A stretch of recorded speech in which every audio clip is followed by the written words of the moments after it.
Towards the end of college, I started developing GI upset with basically anything I ate. So I ended up becoming quite desperate, and after trying a bunch of medications that didn't end up really working to keep me in remission or help my symptoms, tried a bunch of different diets because I was desperate. Eventually, I tried a ketogenic diet, and that's when my life really did change. My inflammatory markers dropped, I felt a lot better, and on my next colonoscopy, there was no sign of disease. I was in biopsy-proven remission. It was my first lipid panel. My LDL cholesterol, my cholesterol total as well, along with my HDL, they all skyrocketed. So I did a trial where I experimented on myself using 12 Oreo cookies per day for about 2 weeks, and then I did a washout period and compared it to high-dose statin therapy, 20 milligrams of rosuvastatin, for 6 weeks.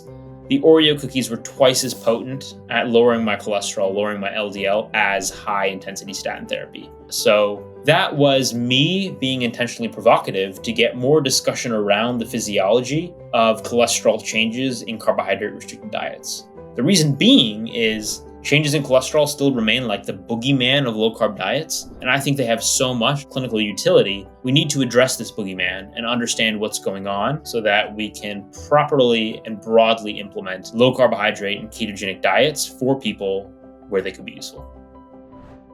Nick, given all the differences between people, our metabolic health, our gender, ethnicity, metabolic status, we could go on and on. How do we begin to uncover and figure out the best diet for us as an individual within this racket of different diet paradigms and so many conflicting ideas in the health and wellness space?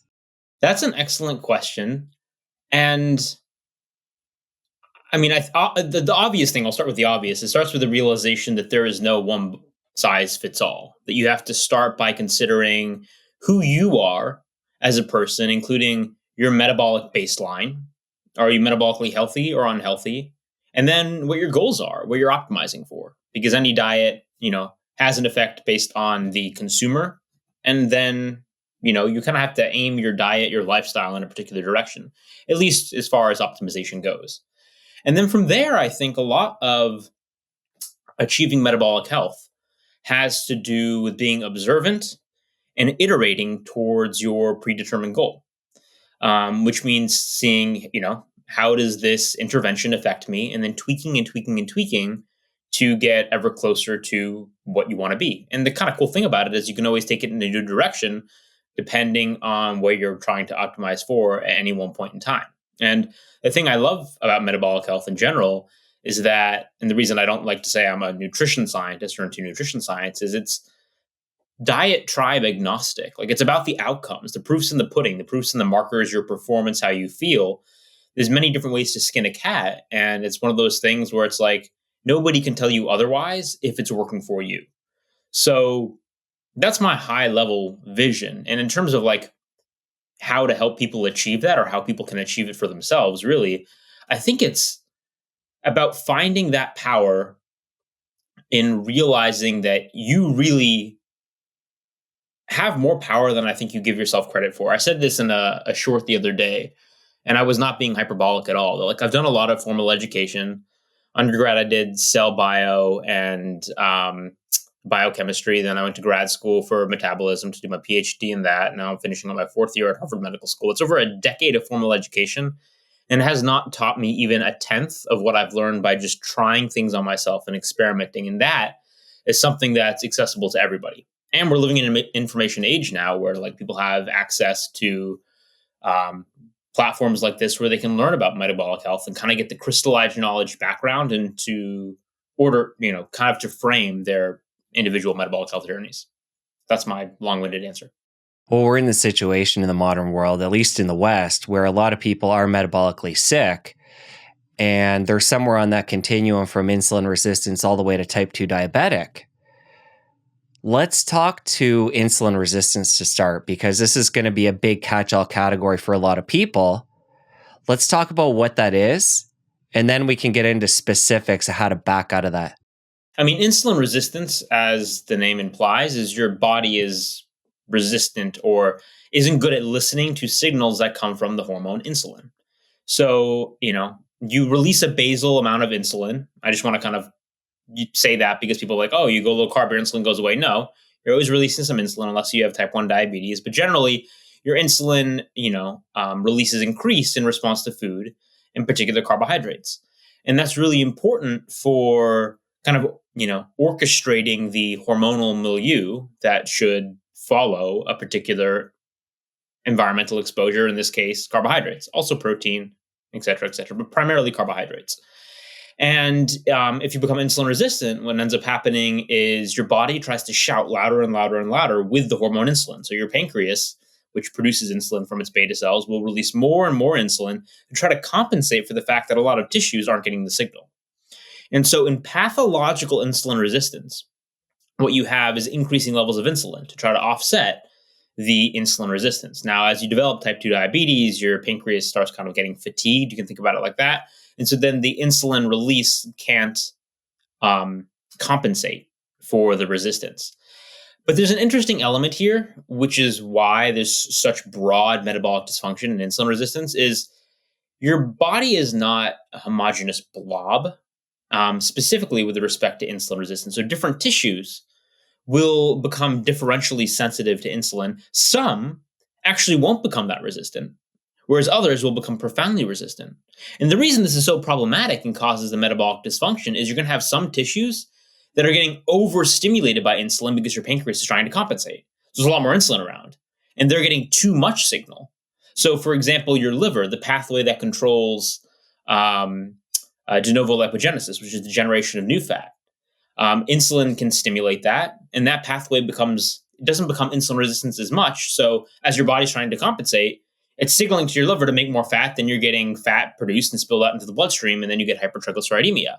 At the same time, another pathway in the liver that controls gluconeogenesis, which is the generation of sugar, which is supposed to be shut off by insulin, it becomes more resistant. So you're not able to put the brakes on that either, so you have too much gluconeogenesis, then you're spilling out excess sugar into the bloodstream.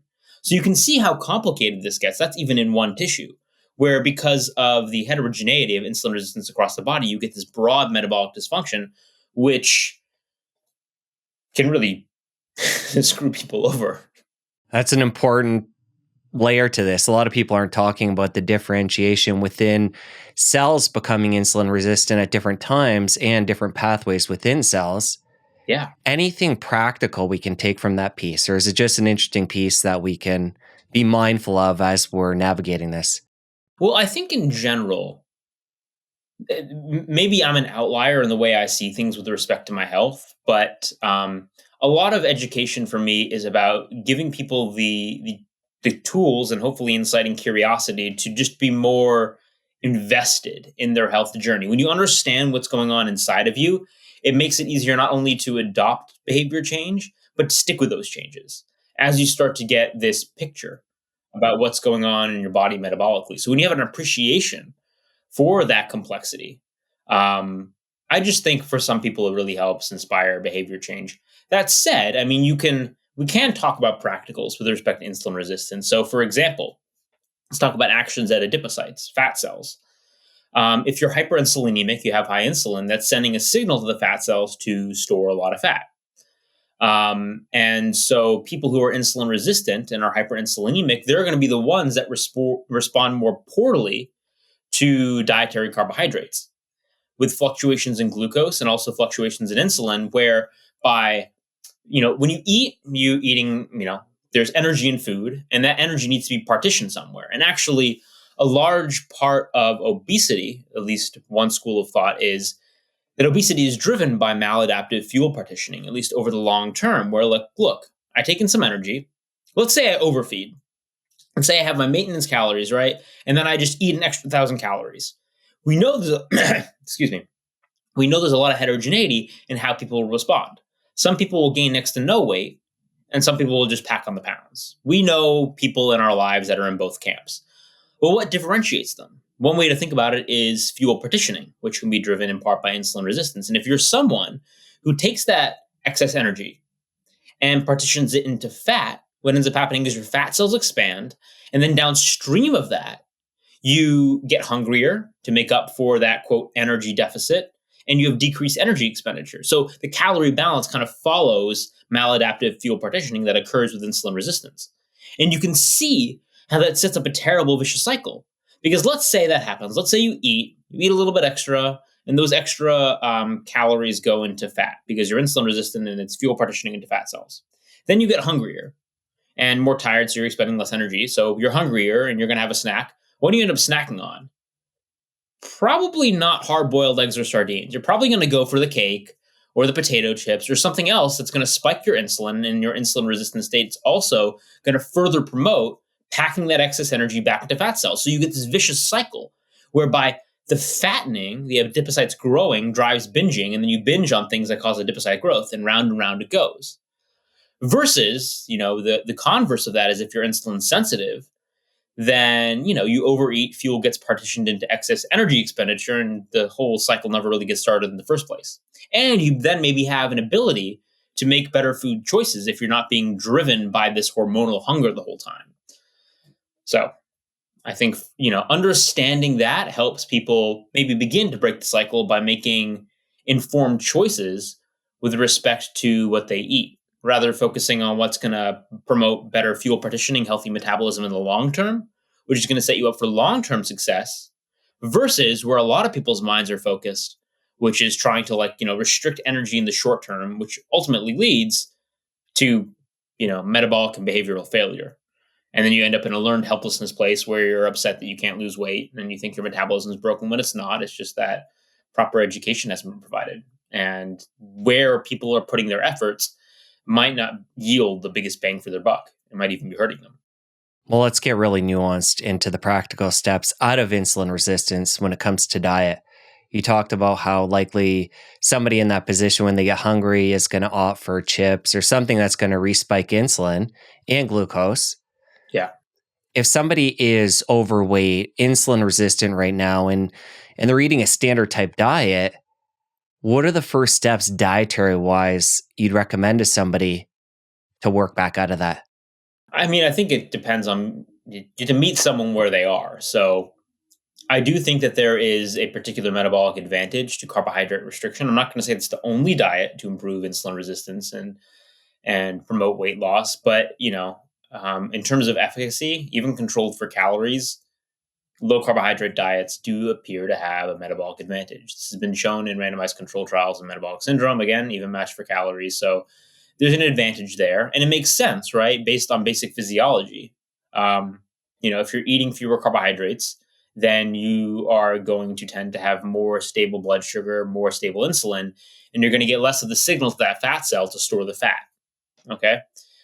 Which makes sense. And again, it is consistent with human literature where people who trade carb calories for fat calories, their energy expenditure tends to go up. Even when calories are matched, metabolic syndrome appears to be reversed. And in reanalyses of popular other, large randomized controlled trials like the Diet Fits analysis, when you look back at that, what you find is that the people who benefited the most from carbohydrate restriction were indeed those people who were more insulin resistant at baseline. That doesn't mean there might be a metabolic advantage in other people as well. So I'm pretty insulin sensitive. Might I have a little advantage? Perhaps.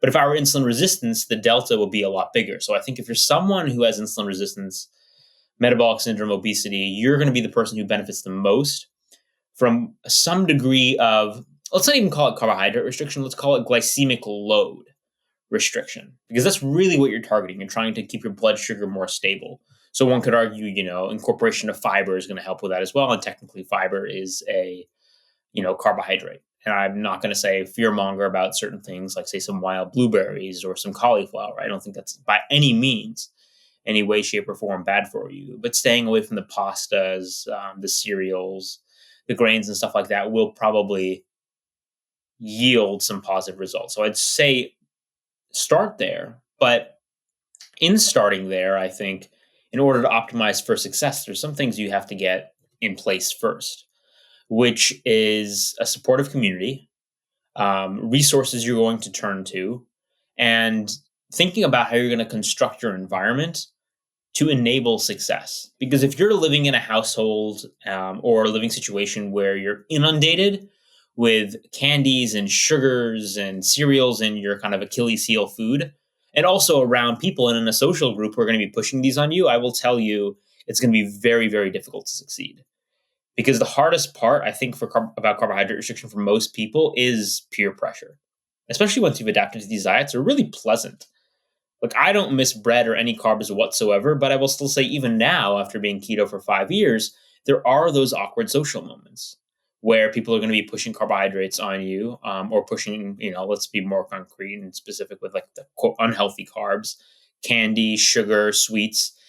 And I think just priming yourself that those are going to be real, legitimate, hard situations, and you're going to have to decide in this moment, am I prioritizing my health or not? And I'm like, I can't tell you what to do. I just like priming yourself for that will enable you to be more successful with the actual dietary intervention. So that's my spiel about starting carbohydrate restriction. In addition to that, other ways to lower your insulin and help treat insulin resistance will be things like intermittent fasting. Could be helpful. And obviously, the bread and butter, pun intended, things like getting proper sleep and getting exercise and stress reduction are always important. Although I realize, especially as a medical student, stress reduction isn't always possible. So I feel a little bit hypocritical saying those things because you can't always hit everything perfectly. But those are the high level things I think about. If you're enjoying this episode, take a second and let me know by clicking like and subscribe below. Thank you so much, and now back to the show. I want to come back to the piece of finding that community and creating that environment at home where you're not going to be tempted by sugar and snacks. If you're doing this from a place of being metabolically unhealthy and maybe you're part of a family of 4 or 5 and everybody else is still living and eating that way you were before, what you're saying makes good sense, but in a practical sense, how have you seen that work for people where the family isn't necessarily on board yet with changing the food environment and even understanding where you're coming out with this change to support you psychologically as you evolve? I mean, I think outwardly, in terms of words spoken, typically families tend to be pretty supportive. If you just give a rationale, no matter who you are in the family, it's like, it's your family. Your family and your closest friends should love and support you.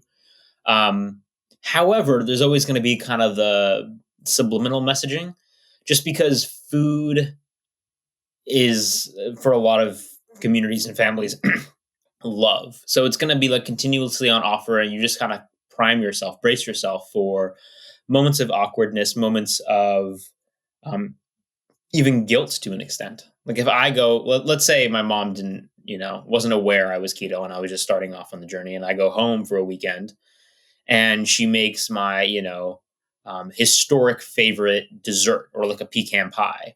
Or let's say you go to your grandma's house and your grandma makes you a pecan pie and she knows you love it. To like refuse that from a family member, it seems like you're rejecting their love. So figuring out, based on how you know the people around you, what wording is going to be the best to be, project a polite refusal, or, engaging in some degree of prophylaxis and priming people. It's like, look, give me some grace for the next X amount of time. I'm trying this thing. Here's why I'm trying it. I'd really appreciate your support in the form of not only verbal support, but just being mindful of the environment you create around me and the pressures you put on me, because I really want to succeed. I know you want me to succeed for my health. And so I'm just asking you to like think about that and help me along this journey. Now, beyond that, I think the practicalities fall upon where you are in that family and friend dynamic. So, for example, if you're the person who cooks all the meals, it's a little bit easier because you're cooking the meals, right? You can kind of control what other people are eating, and or make something for yourself in the meantime, or make something that like could have a side that is, for the group. So let's say I was making like a Thanksgiving style dinner. I cook for my family. And let's say the rest of my family wasn't low carb, they are. But I could do, like turkey and mashed cauliflowers and candied yams.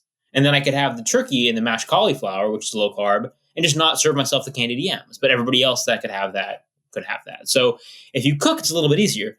If you're not the cook, it becomes a little bit more complicated, because then you basically have to become the cook or find a way to prepare for yourself, unless you're going to put it on someone else to prepare food for you. So again, that's just navigating the practicalities. It could be that you have meals prepped and you just eat something different than everybody else at meal times. And that's fine if you're fine with that. But I think, I can't tell you the solution in your group. What I would say is having a plan is important. Communicating that plan to people who you want to be your support network is also important. And if you don't have anybody, in your social network that's doing this with you, finding online communities, there are tons now on your preferred social media platform to encourage you and be your kind of accountability buddies, I think can be very, very helpful. I've been really taken by the extent to which like somebody on, Twitter will just be posting about their journey. They'll be like, this is the workout I just did, or here's a picture of what I just ate. And the community will tend to come around them and say, good for you, like you're doing awesome. Or, if they slip a moment and are transparent about that, generally people will be like, look, it's all right. Like you're doing so great, like get back on the horse, et cetera, et cetera. Those messages I think can be really powerful for people. So figure out who your accountability team is going to be, make a plan, all of that. And I think that optimizes one's chances for success. When somebody is new to this and they're beginning the dietary switch and they're not metabolically flexible at that point, how do you recommend they get from A to B? Would you recommend more of lower the carbs a certain percentage on a weekly basis to gain that metabolic flexibility? Or how do you feel about somebody going cold turkey if they're on a standard type diet and just really cutting the carbs down right away? I think it depends on who you are. I've seen it work both ways. Actually, when I started a ketogenic diet, it was funny. I tried going low carb first for a couple days. I'm like, I'm going to get my carbs below 100. I tried it for 3 days and I could not do it. And then I decided, you know what? I'm going to go below 10. And it was so much easier. For me, it was so much easier because I'm an all and nothing kind of person. You know what I mean? Some people are like that. Other people kind of need to titrate in. So it really is just how you work. There could be something to easing into it for obvious reasons. There could be something to going cold turkey because then you kind of, we talked about that cycle earlier. You might remove the stimulus for that cycle so you don't kind of, throw the match at the kindling, so to speak, with respect to your sugar appetite. Are you someone, if they have a little bit of sweet, if you're saying, I'm going to like titrate down, but they know if they have that Pringle or I guess that's not sweet, but if they have like cookie, you're not going to just eat the one Oreo cookie. So are you a person that can actually eat one Oreo cookie? Or is it going to be easier for you to say, I'm committing to cutting out this group entirely, acknowledging that there might be an adaptation period that's not comfortable, but the grass could be greener on the other side. So again, bracing for that, being like, look, if I'm going to try this, I'm going to give it a full 6-week trial. I realize it might be a little bit uncomfortable during adaptation, but I'm going to kind of, quote, trust the process and hope it gets better. Actually, there's really interesting mouse data on fasting and amygdala activity. The amygdala is the fight or flight region of the brain. And they've done these experiments in mice where they measure amygdala activity. Specifically, I'm saying mice because while you can do some degree of measurements via like fMRI, they're actually looking for early gene expression, which requires decapitation and brain staining. So you're not going to do that in humans, that aside. When they introduce, say, food restriction to mice for 24 hours, there's this massive jump in amygdala activity, like a 3-fold jump. But if they then habituate them to fasting and then expose them to the same food restriction, so no food, say, for 24 hours, that, which was a 3-fold jump in amygdala activity, drops to 0. The reason I bring this up is because your brain will rewire and adapt, and your metabolism will rewire and adapt not to have that unpleasant stress response. And you can shift from being someone who's like, I can't imagine fasting. That sounds so terrible. I can't imagine going 18 hours without food or 20 hours or, God forbid, 24 hours without food, to being someone who actually enjoys it. I definitely used to be someone like, I'm going to eat 6-7 times a day. And now if you told me like, Nick, you had to eat 3 meals a day every day, I'd be like, oh, that sounds so unpleasant. There's something very liberating once you can listen to your body's actual nutritional hunger. Then you just eat when you're hungry. You don't eat when you're not hungry. It becomes very liberating because then you're not tied down to eating all the time. And when you do eat, you can basically indulge and trust that your body is going to handle things. That's kind of more advanced. I'd say that's when you can really trust your body to, quote, eat intuitively, which is kind of a funny term because we hear it all the time. And I think it's abused because it's like eat intuitively. For most people who are metabolically unhealthy, their, quote, intuition is going to tell them to eat junk. You can only truly eat intuitively when you're metabolically healthy and your true hunger for nutrition, like nutrition for your body, isn't being obscured by a hormonal roller coaster driving pseudo hunger. So I am for intuitive eating, but real intuitive eating, not virtue signaling YOLO intuitive eating. Another layer on all this, as you talk about that, is the fact that we've been told to eat 6 times a day, and that's actually good for our metabolism. So people that are actually trying to work with their metabolism and make conscious choices can go astray following conventional advice. It's unbelievable to me. Well, actually, it's believable, but unbelievable in the vernacular. The degree to which these myths get perpetuated and the degree to which authorities or self-proclaimed authorities speak about them with confidence without ever digging in to the basis for what are effectively myths. And I'm thinking about like one recent episode in particular where I was sitting in, let's say, a graduate level course on nutrition. Was not my favorite course. You probably can tell by my eyes rolling. But where an instructor literally said that breakfast is the match that starts your metabolism, and you're going to have metabolic damage, metabolic slowing if you don't eat breakfast. And, you know, in the room, I was probably one of the more informed students in that role on metabolism. But even those who had no background in metabolism kind of looked around and rolled their eyes a little bit. And nevertheless, an instructor was comfortable saying that as if it were metabolic fact, when it's nonsense. It's made up.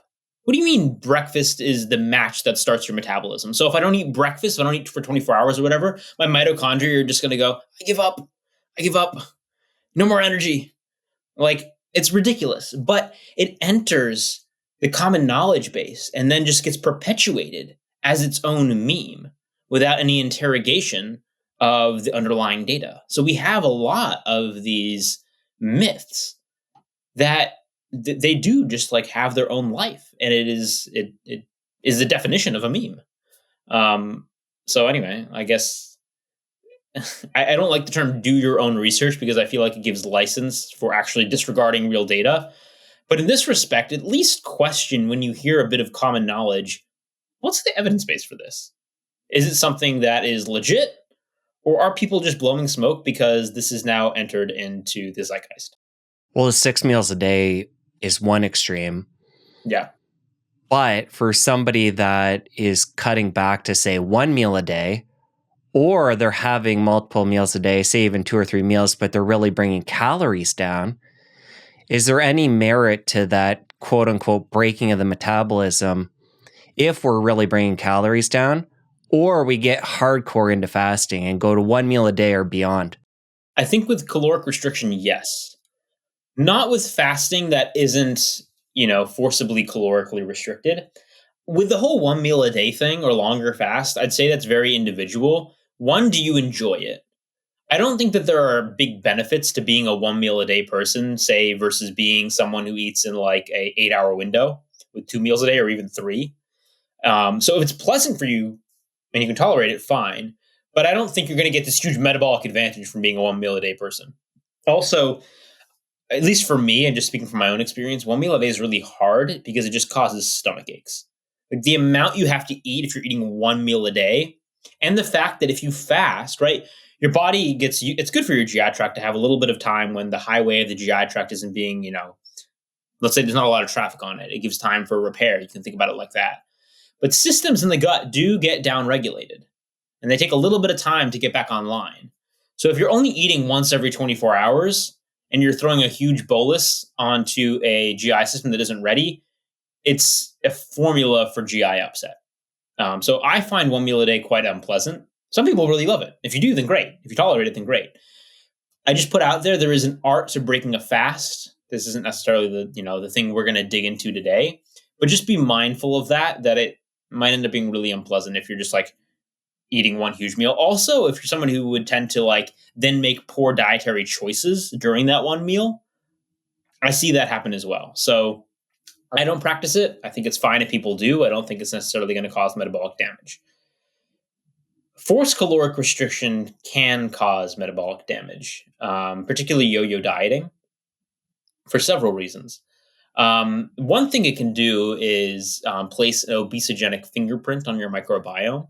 So if you restrict energy, there can be changes in a lot of things in your body, but including in your microbiome.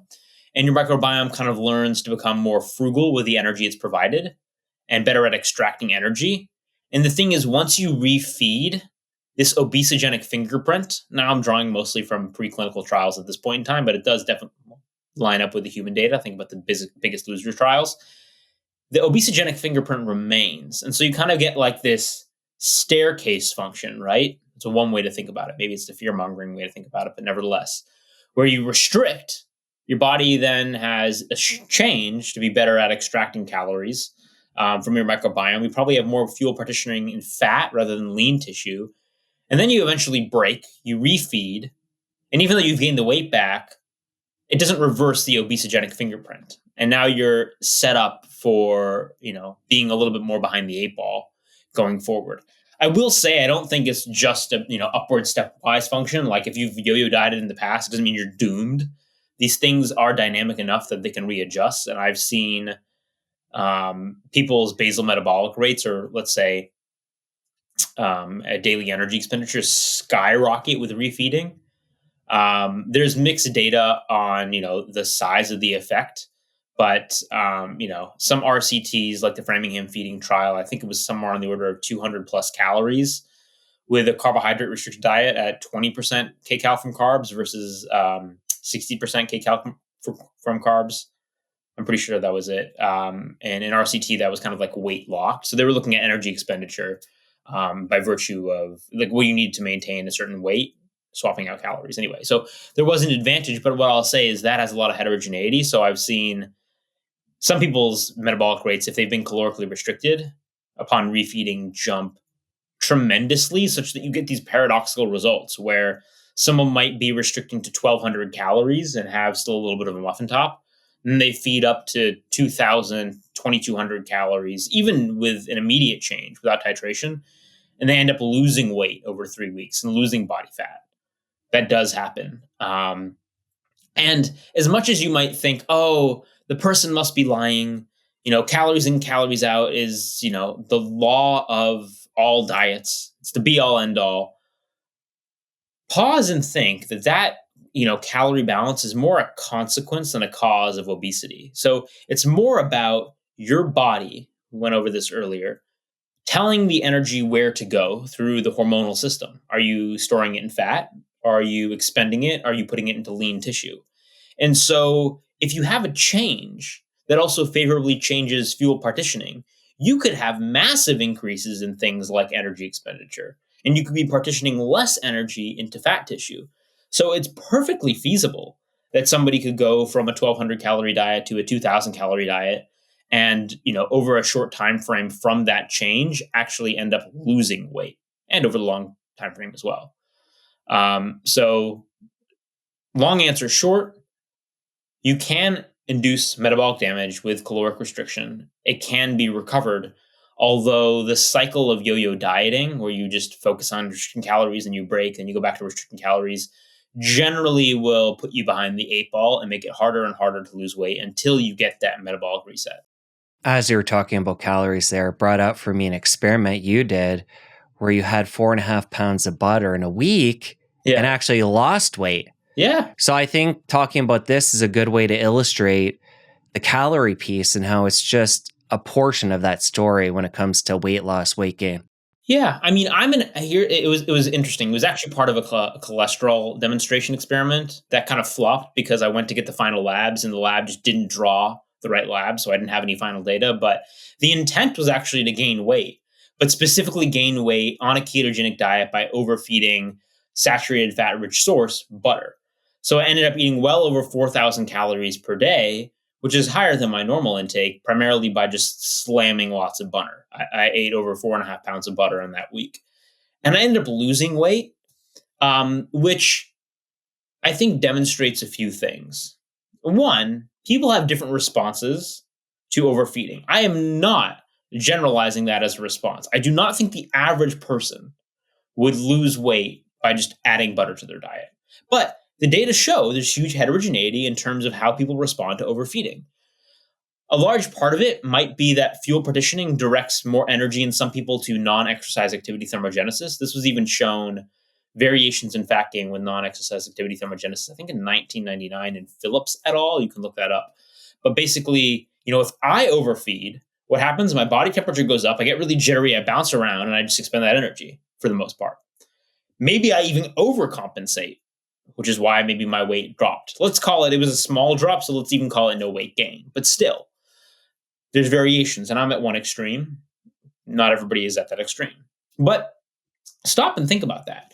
Think about, if we can say that the calories in, calories out model is so profoundly inaccurate, say using a Harris-Benedict calculator to get your basal metabolic rate, add on an activity factor, that some people could overfeed and not really gain any weight, and other people could overfeed and gain much more weight than predicted, then what is the utility of that tool? The only reason calories, well, not the only reason, but let's say a post hoc rationalization that exists that maintains calories in the psyche of people is you can always, after the fact, say something like, oh, well, it's still calories in, calories out because, oh, your body compensated and you burned more energy, or, oh, you didn't absorb it. Sure.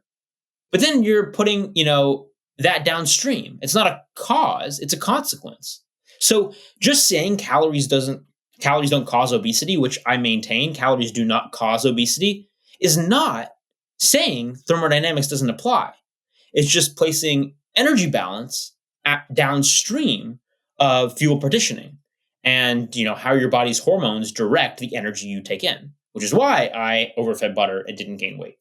So that was one takeaway from that. There are others as well, like the fact that acute interventions don't necessarily translate to chronic interventions. But yeah, no, I did do that. I ended up replicating it with an even higher feeding paradigm at 6,300-ish calories per day. And my estimated weight gain should have been 7 pounds over the period I was feeding. I did gain weight, but I only gained 0.7 pounds. So again, prediction of the calories in, calories out model wasn't that great. Post hoc, you could say, yeah, Nick, you just burn more energy. But I'm like, all right, fine. Give me something useful. And why? Ask why. Why is my body burning more energy? And how can we leverage understanding of that physiology in order to actually help people? All right, I want to come back high level on all this and come back to our thesis here of that metabolically unhealthy person.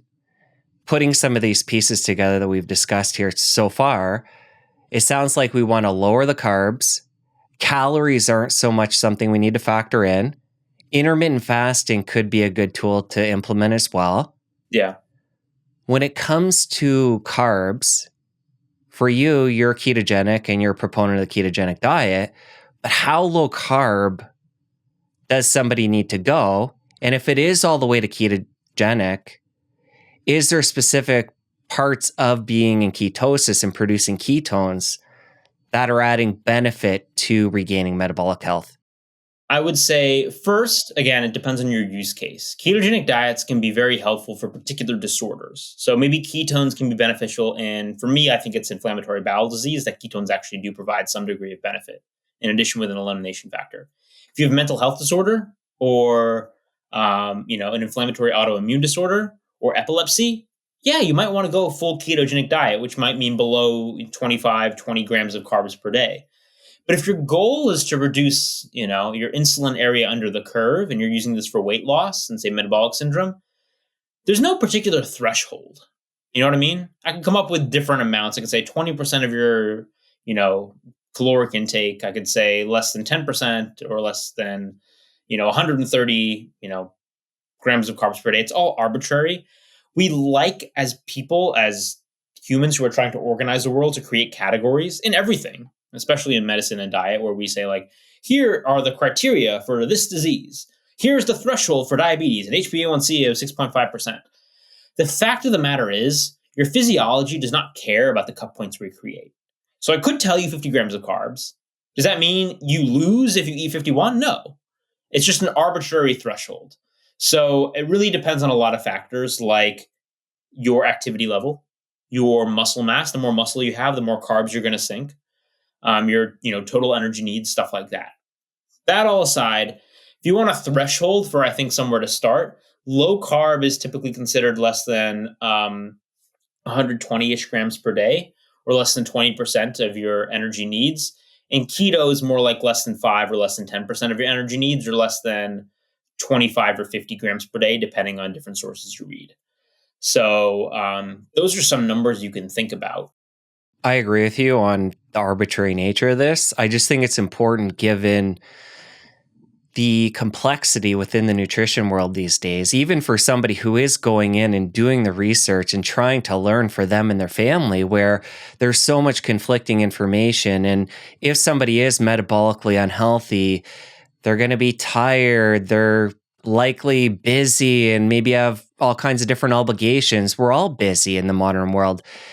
I want to try and guide and handhold people best they can to starting to at least regain some metabolic health, regain some energy, start feeling better, looking better, and then they can come in and experiment more over time and look at this more as a long-term individual experiment. But I just feel for people with the amount of information and the amount of conflicting information and again, coming to our conventional information of having multiple snacks a day and breakfast being the most important. And there's just so much out there. We need to really give people that guidance to get the ball rolling. I agree. And this is somewhere where I do struggle because, you ask a question, you've asked lots of good questions, and I know I have a tendency to not give a very direct answer. I could have just said 50 grams of carbs. And a lot of people will, and I think a lot of people are looking for those simple answers. My issue is I think a lot of the polarization and confusion and negative discourse on social media derives from people being a little bit, or influencers being very absolute, in part because it sells, because people will like to be told at some level what to do. I don't know how well that served us. So I'm more interested in telling people or teaching people how to think. So when you ask those questions, and I'm like, look, here are some variables that you should consider in your own life context to understand what your needs might be. That's just the way I go about operating. It's the way I've kind of defaulted to. It probably has stunted my growth as a public voice. However, I think it's something that is missing a little bit too much. That nuanced element. And I realize different people are looking for different things. So if I'm not the kind of communicator you like, that's fine. But I do try to resist as best I can giving a threshold or an explicit direction without first explaining the rationale and caveats. And then after all that, if you want me to say a good place to start is X, 50 grams of carbs, then we can try that. But I want you to understand, listener, that I'm doing that rather arbitrarily, as is everybody else in the diet and nutrition space. They just might not have the preamble to that point where they give you the relatively arbitrary recommendation. That all makes sense. And as we go through this, as I think about what I'm trying to construct with you and create for people, it's to go into the weeds and the science and try and push people a bit to learn something new, and then to try and myself or have you summarize it in a way that people can understand better and be practical with.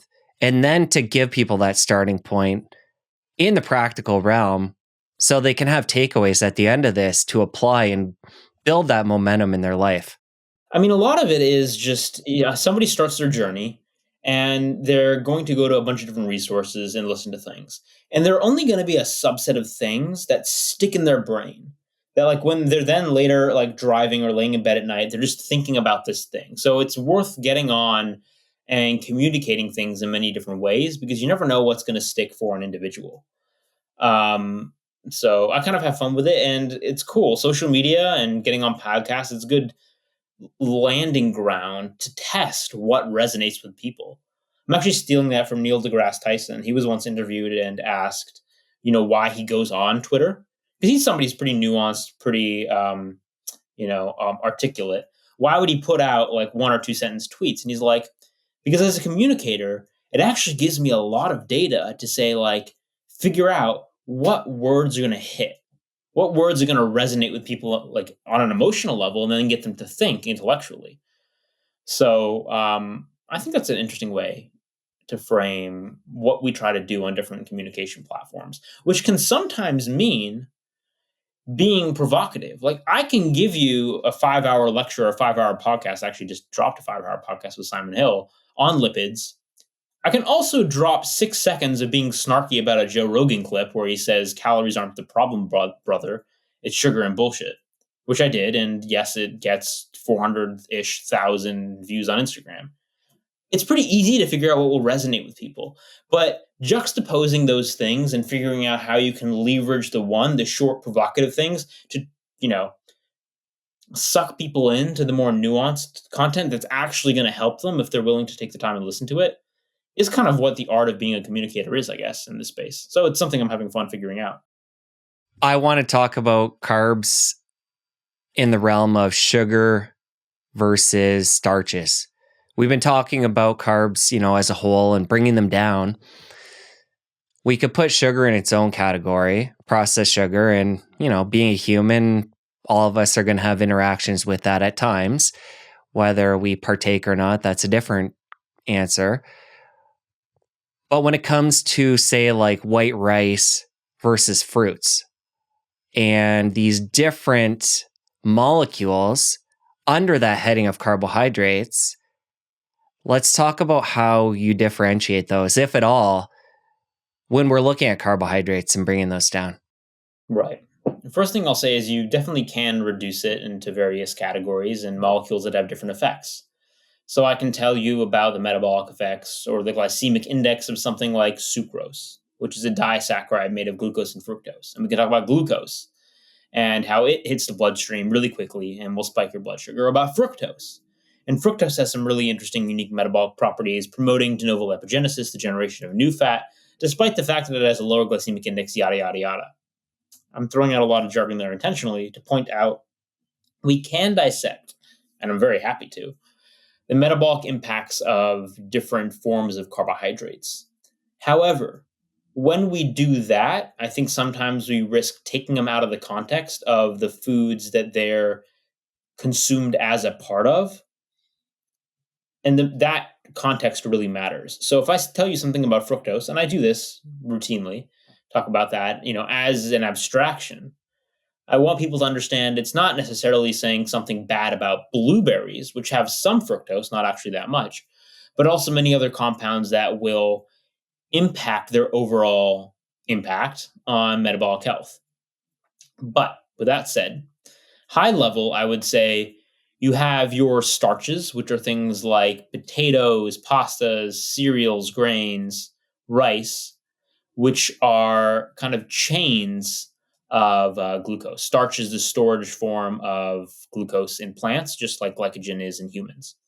And so that gets broken down into simpler sugars. It can get broken down pretty fast in some cases. So just because it's more complex doesn't mean it's not going to be broken down fast into simple sugars. And then you have the simpler sugars, things like, lactose and sucrose are disaccharides. You have monosaccharides, which means single sugar, like glucose and fructose and galactose. And very basically, things that are sweeter have simpler sugars, provided you don't have non-nutritive sweeteners. So, we can think in a category as well. What's sweeter, a ripe banana or a not ripe banana? A ripe banana is sweeter. Why? Because actually it has more sugar. Or let's say take papaya and mango and contrast that to blueberries. Blueberries are not nearly as sweet. Why? They have less simple sugar. They have less sweet sugar. So as a general rule of thumb, things that are sweeter are going to have more simple sugar. And again, as a general rule of thumb, these things are going to hit the bloodstream faster. And all things being equal, which they aren't necessarily, they're going to have a harder impact on your metabolic health.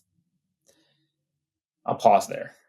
No, I mean, this is what I'm looking at, just getting into some of the nuance here and how people, again, I'm going to pull you back to the practical, given that, is there anything on a practical level we need to consider when taking in these different foods, when we're extrapolating to our carbohydrates as a whole throughout a day or a week?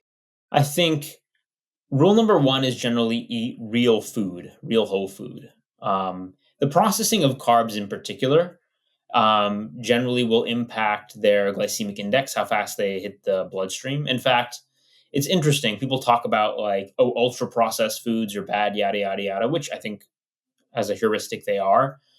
When we investigate, well, what does that actually mean and why are they bad metabolically? Processing of fats and proteins doesn't necessarily cause adverse metabolic effects per se. I mean, olive oil is a processed fat, for example. Processing of carbohydrates tends to make them hit the blood sugar a little bit harder. So I think eating carbohydrates that are from whole foods is step number one. Then I think focusing more on like low carb vegetables that are higher in fiber, all things being equal, even if the fiber is a proxy for a lower glycemic index, is useful. These things tend to be lower in overall carbs too. So if you think about like a side dish, I mentioned that mashed cauliflower earlier, like a big head of cauliflower or broccoli, there are some carbs there. But the carbohydrate load and the glycemic load are very low. So I would definitely choose, say, having a head of roasted cauliflower. Maybe you can partially boil it, then you roast it, put on some like, curry seasonings, can be really nice as compared to something like candied yams. So focusing on low carb vegetables. I think in the category of fruits, if you're going to have fruits, the lowest glycemic load, the ones that hit your blood sugar the slowest and the least tend to be berries, strawberries, raspberries, blueberries, especially wild blueberries, blackberries, whatever. Berries are typically pretty good as compared to tropical fruits. Bananas, papaya, watermelon, they tend to have very high glycemic indices and hit the blood sugar a lot harder. Doesn't mean you can't ever have them. It just means, that mango and that blueberry are not equivalent, metabolically speaking. The mango is going to probably hit you harder if you have insulin resistance and metabolic dysfunction. So, it's making those informed trades. If you're going to have fruit, what fruit it's going to be. And I would say generally blueberries will be a good option, and citrus fruits as well, or berries in general and citrus fruits. In the category of more starchy-like foods, you can get some that are higher if you're going to consume these, higher in protein and fiber, things like quinoa. If you can make quinoa actually taste good, I'm not a particular fan. Or like things like lentil and legume-based carbohydrate substitutes, like a lentil pasta, a red lentil pasta you could do. There are also substitutes that are very low carb, like shirataki noodles, which are made from like glucomannan fiber. Warning, they cause constipation in people predisposed to constipation. So if I ate them, I'd be clogged up for a while, but that's in part because they're basically just soluble fiber. So they're going to sop up water. They're going to slow your digestive tract, which is going to probably keep you fuller for longer. So if you're not worried about constipation, you want to eat something that is carb-like, look up shirataki noodle keto stir fry, and you'll learn how to make a great stir fry with shirataki noodles, maybe various vegetables, chicken that could be absolutely delicious and be a practical swap for you on a carbohydrate restricted diet journey.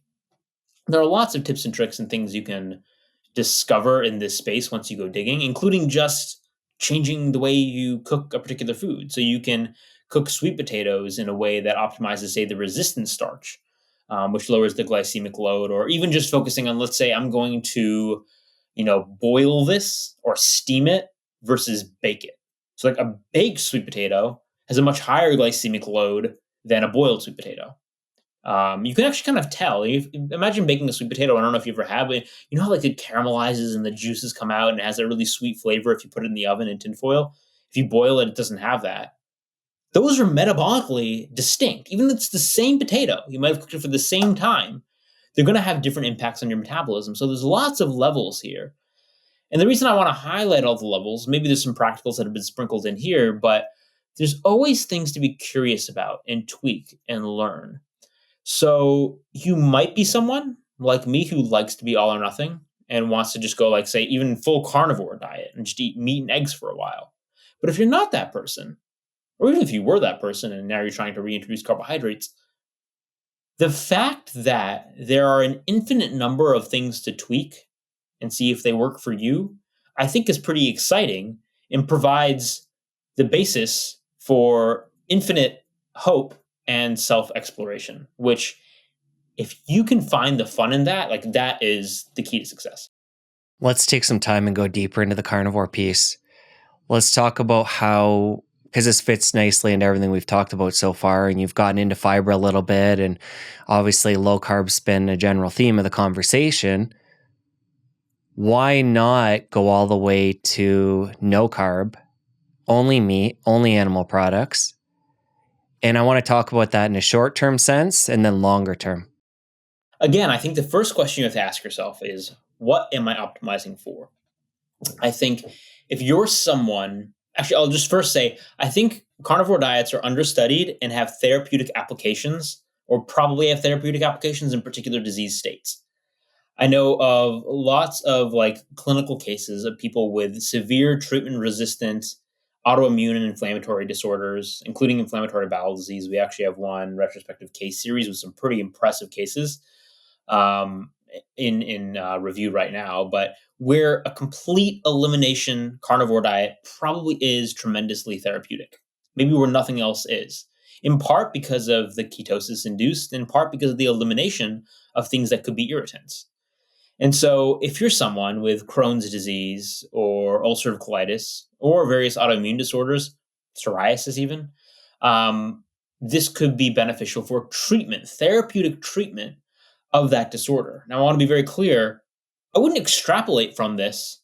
This is the best diet, that this is the optimal primal human diet. I don't think that's the case. I think we evolved as omnivores.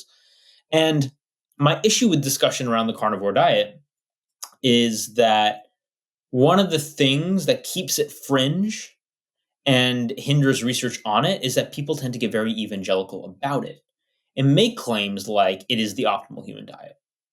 That claim is not supported by the literature, nor claims like it'll improve longevity. That's not one you really hear a lot about, but like, I think people try to jump from like, somebody's recommending this diet for X. Say I use it for inflammatory bowel disease. Then they intuit for some reason that I believe it's a great diet for longevity. It's like, well, how could you possibly argue that this promotes longevity? I'm like, I never said that.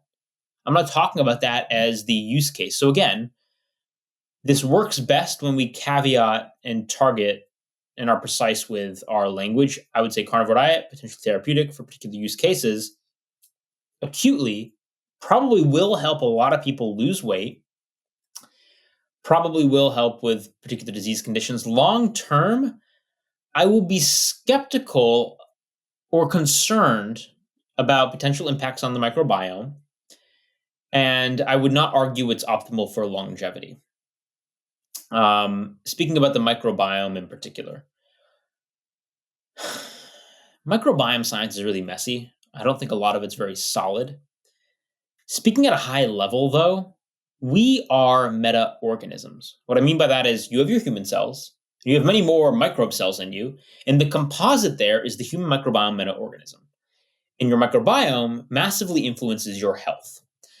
And in general, more diverse ecosystems tend to be more resilient. I'm not just talking about the human body. Think about a rainforest, or think about, a coral reef. The more diversity there, the more resilient it is to environmental insults. And what is, metabolic flexibility, but resilience to metabolic insults? So from that perspective, I would say over the long course of time, if possible, eating a whole foods varied diet has logical basis for being good. But it's also true that we really don't know what a healthy microbiome looks like other than the microbiome of a healthy person. And because of the world we live in now, some people might just not have microbiomes that can handle it. I'm one of those people. If I could, I would love to eat especially Brussels sprouts with walnuts is the example that I always bring up because they would just wreck my stomach. But I love them, the taste, and I think they're healthy food stuff. But my microbiome can't handle it. And people can say, oh, you just do a protocol, titrate it in. Yeah, easier said than done.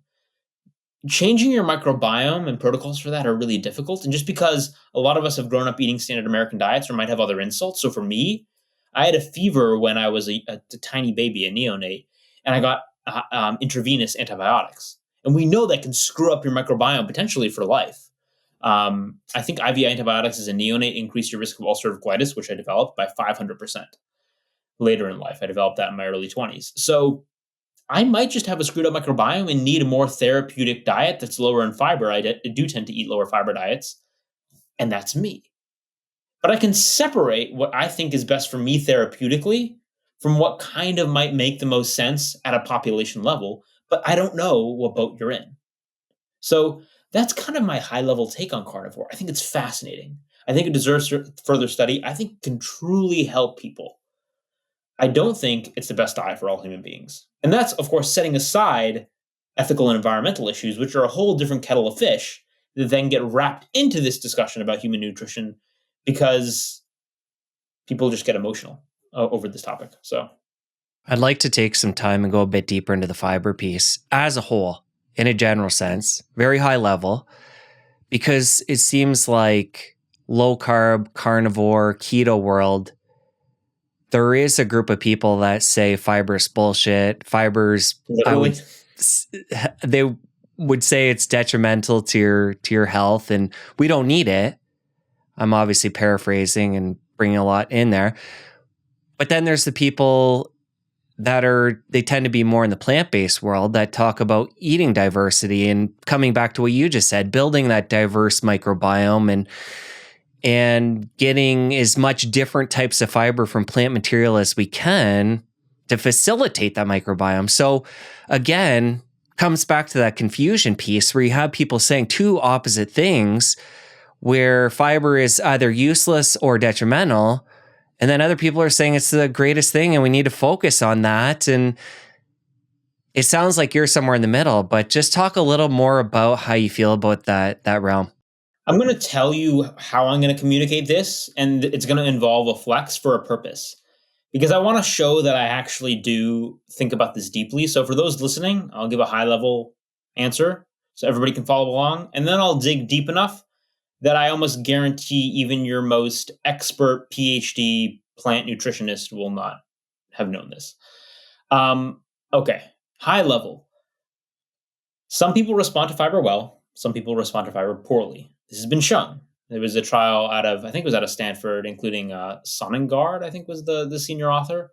I forget which journal. It was in a Cell or Nature Press journal. I think it was Cell Metabolism or Cell Host and Microbe. I can send you the link. It was in 2021. But basically they showed that some people, I think it was about 2/3 of people, have fiber and they have an anti-inflammatory response. But 1/3 of people have fiber, they have a pro-inflammatory response. So high level, people respond differently. Okay? So it might be good for some, it might not be good for others. Let's keep it simple there. Now, digging in a little bit deeper, one level, that'll go even level deeper. What predicts if somebody will have a bad response to fiber? It probably is their baseline microbiome composition. So in the study I mentioned, they did also find that people that had the bad response to fiber, where they had more inflammation, also had less microbiome diversity. So that raises the question, well, is the fiber bad, or do you just not have the machinery in the form of microbiome to handle it? So like, is exercise bad? No, exercise is not bad. But if you've never lifted before and you go try to deadlift 400 pounds and like pull a muscle, exercise isn't bad. You just weren't ready to handle that load.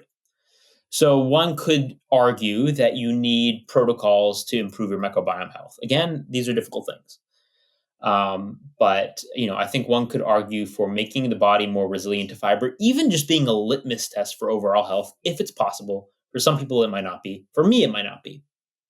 Now, I'll give you a specific example about how fiber could be helpful.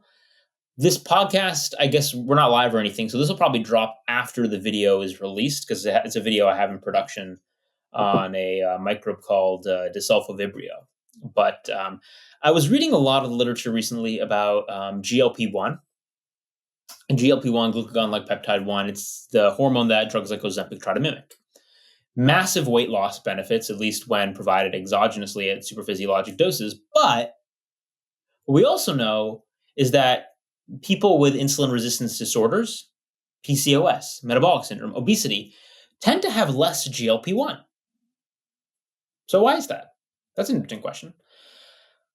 It's not really been known, but one thing that was just discovered in this paper that I'll be covering is that there is a gut bacteria called Desulfovibrio, which higher levels are associated with lower levels of GLP-1 in mice and in humans. And they were able to show a causal pathway. Again, you need mice models to show this causality, but basically whereby Desulfovibrio produces a lot of hydrogen sulfide as part of its metabolism, overwhelms detox systems in the gut, damages mitochondria in L cells that make GLP-1, leading to a GLP-1 deficit.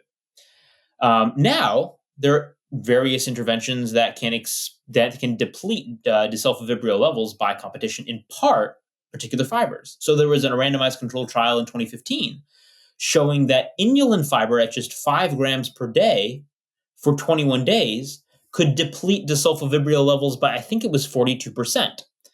And so what you can see here is a picture whereby you could have this biological cascade where having fibers, the right type of fibers, in someone with metabolic syndrome who has low GLP-1 could shift the microbiome in a way to deplete levels of a microbe that are basically poisoning the cells that make GLP-1 and thereby be therapeutic. And it's been shown that higher fiber, in some trials, improves signs of metabolic syndrome and insulin resistance. And it hasn't been known why. I'm not saying that this is the core mechanism. I just want to highlight that the metabolic and physiologic complexity here is intense and very cool and highly specific. But unless you're someone who actually knew what I just spewed at you, I would suggest being humble in your claims about fiber, because it's a very complex and interesting field. It's one of these Dunning-Kruger things where it's like the more I learn about it, the less I feel I know. And then there are people on the internet who are like, I know the answer. And I'm like, can you spell desulfovibrio or tell me about hydrogen sulfide metabolism and how they affect, L cells and the GI system? And it's like, we need a little bit more humility in this space, I think, especially around carnivore. How do you feel about trying to prop that up, the gut microbiome, using probiotics? Different strains, there's so many different types of probiotics out there now. I would say if you have the means, it's fine to try. There are some that are more reputable. I think seed probiotic is probably the best one I know, just because of the lab it comes out of and the studies that have been done on it. But in general, the data on probiotics is not that good. So if you're going to spend money on a supplement, I would not make it a probiotic if you have a budget. If you're a multimillionaire and you want to try around with different probiotics and see if it affects you, then great. But I have not found the data on probiotics to be that compelling. I think if you want to do the best thing for your microbiome without spending a ton of money, starting with fermented foods, kimchi, natto, properly fermented pickles. If they're actually fermented, they're going to be in the refrigerator aisle. Just by the way, you're not going to go get like some, pickles just at the, jarred pickles that aren't refrigerated. But yeah, kimchi, natto, sauerkraut, titrating those in a little bit. The data show that can help with microbiome diversity. So you can start there. If you want to add a probiotic, I don't think most are going to hurt you, but I have not been compelled by the literature. Yeah. And given what you said there about fermented foods, is that something you specifically take in your diet to get the different benefits from them? Or is it something you can take or leave? Take for what? Take or leave? Is it something that you're specific about? Like, I'm going to get sauerkraut, kimchi. Every other day, I'm going to incorporate some within my keto diet just so I'm getting different benefits. Or is it just more when it happens? That's cool. Different strokes for different folks. I would say I could put it in the category of, if you're tolerant of it, then maybe it is something you can target to optimize. I would put it in that category. I don't think there's any singular food that people need, but I think there are some that are just like good. Like I always target fatty fish in my diet. Do people need to eat fatty fish to survive? No. I think they should eat them. Fermented foods is in that same category, whereas like if you already kind of like it and you would enjoy it, like you'd enjoy some like good sauerkraut on like, your burger, get it. I do think it's far more likely to have benefit than harm. But if you don't like it, then don't eat it. Don't like force sauerkraut down your throat. And then things like kefir. I really like making blends with Red Mill Farms goat milk kefir. I prefer A2 dairy. they don't sponsor me. Like, I haven't mentioned any like sponsors or anything in this. It's just like the brands I would use. And so I might have some of that kefir with my breakfast. Maybe I'm having like smoked salmon and eggs, and I'll just have a glass of kefir. Trying to get at though, are you having that for specific benefits or you just like the kefir? I would say I would have it for specific benefits. I think it's worth going out of one's way to consume fermented foods if you like them, all things being equal. If you don't need them. But I would say that they're probably worth targeting in a diet. Got it. That's what I was getting at. And now that we're getting a bit of a taste of your diet, no pun intended, with the fatty fish, the dairy, we know you're not such a big fan of the probiotics. Yeah. Let's talk about your diet as a whole over a day, over a week. And obviously this is going to change, but just as a general sense. And then I want to move into supplements and talk about what you think somebody, if they want to prioritize their money, would want to, what you value there. My diet is, I'll emphasize my protein and fat sources because that's basically most of my diet. Protein, I eat a lot of fish, a lot of sardines, a lot of salmon, and mackerel, so fatty fish. Every now and then I'll have leaner fish or shellfish. I really like scallops when bought economically, shrimp, things like that. For fat sources, I love extra virgin olive oil. I have a ton of it.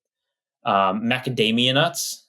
Now I am sponsored by House of Macadamia. That is a partner, but they're a sponsor because I've been a macadamia nut monster ever since I went keto. They have some really interesting metabolic properties. They're a very rich source of omega-7. I won't dig into that, but I love the taste of macadamia nuts, and I eat them every which way. As well as some other nuts as well.